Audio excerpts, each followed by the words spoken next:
बिस्मिल्लाहिर्रहमानिर्रहीम। मैं तुहाडा खादम चौधरी आबद अवामी मिसाल दे नाल नाज़रीन मेरे नाल मौजूद है एक शख्स अकबर अली जिहड़ा जेड़पुर दा रहायशी है उजरा शाह मकीम दा नवाई गांव जेड़पुर।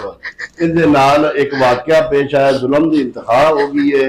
इन्हां दे खानदान इन्हां दी बरादरी दे कुछ लोग सन, इन्हां दे आपस में कोई तलख खलामी हुई सी ते उन्हां इहदे नाल इहदे घर आके तशद्दद कीता है और तशद्दद दी इंतहा कर दित्ती है। इन्हां दे घर दे विच पै सन चंद मसला लोग जिहड़े इन्हां दे घर दे विच दाखल होए ने, उन्हां डंडियां सोटियां दे नाल पहले इहनूं घर दे विच अंदर पै इहनूं मारिया कुट्टिया, वो बैड वगैरह भी टुट गया। फिर इहनूं उवें छिक ते बाहर लाया ने गली दे विच इहदे नाल तशद्दद करदे रहे ने। वो इन्हां दी ज़बानी भी इन्हां को सुन लो जी। भाई किवें होया मामला?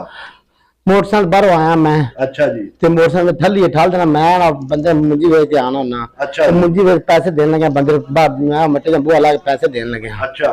बस तो एवें मेरे तो छोटा एवें पैन यकदम मेरे अंदर वड़ गया। कितने बंदे सन? 5-6 बंदे थे। अच्छा। 6-7 बंदे थे जोड़ के बस मैं एक तो साह नहीं लैन दिता। केड़े बंदे सी? की नाम है उन्हां दा? आप पिछी चाचा सिंह उनका छोरा अरशद सिंह, असगर सिंह। अच्छा।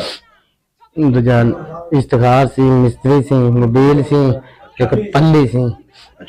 उन्हां तेन मारदे रहे ने डंडा सोटे ते पिंड दे विच किसे बंदे ने हाथ नहीं छुड़ाया? किसे ने छुड़ाया। अच्छा। किसे ने छुड़ाया, किसे ने आपे ही गया चले तेन मार कोट दे दोनों तना खत्म मार तलम मैं बाहर साड़ दिता ते गए ते आपे फिर पाज पूज गए। अच्छा। इस बंदे नूं ना मार ते ये बेहोश हो गया, वो छड़ते आपदे मनो इन मार ते नस गए ने।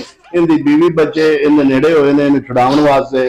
उन्होंने भी कोई चाट मुक्की मारी तो उन्होंने ललक रहा, उन्होंने दबाव डालिया, वो जरा ना पिछा हट गया डर से। बेचारे बाल बच्चे रोंदे रहे ने, चीखा मारते ने। लेकिन ऐसा बेदर्द पिंड है, किसी पिंड के बंदे ने इस बंदे नाल जुल्म होंदा पिया सी, इहनूं हाथ छुड़ाया तक नहीं है। इन्हां दी SHO थाना उजरा हाफिज अतर रशीद साहब, वज़ीर आला पंजाब मरियम नवाज साहब अगे और DPO साहब राशिद हदैयत साहब अगे अपील है कि इन्हों फिल फौर इनका नोटिस लिया जाए और इन्हों इंसाफ इन्हों की दलील से फराहम किया जाए। Programme city press club register की तरफों पेश किया गया। मिलांगे किसी नवे प्रोग्राम, तब तक वास्ते अल्लाह हाफ़िज़ पाकिस्तान।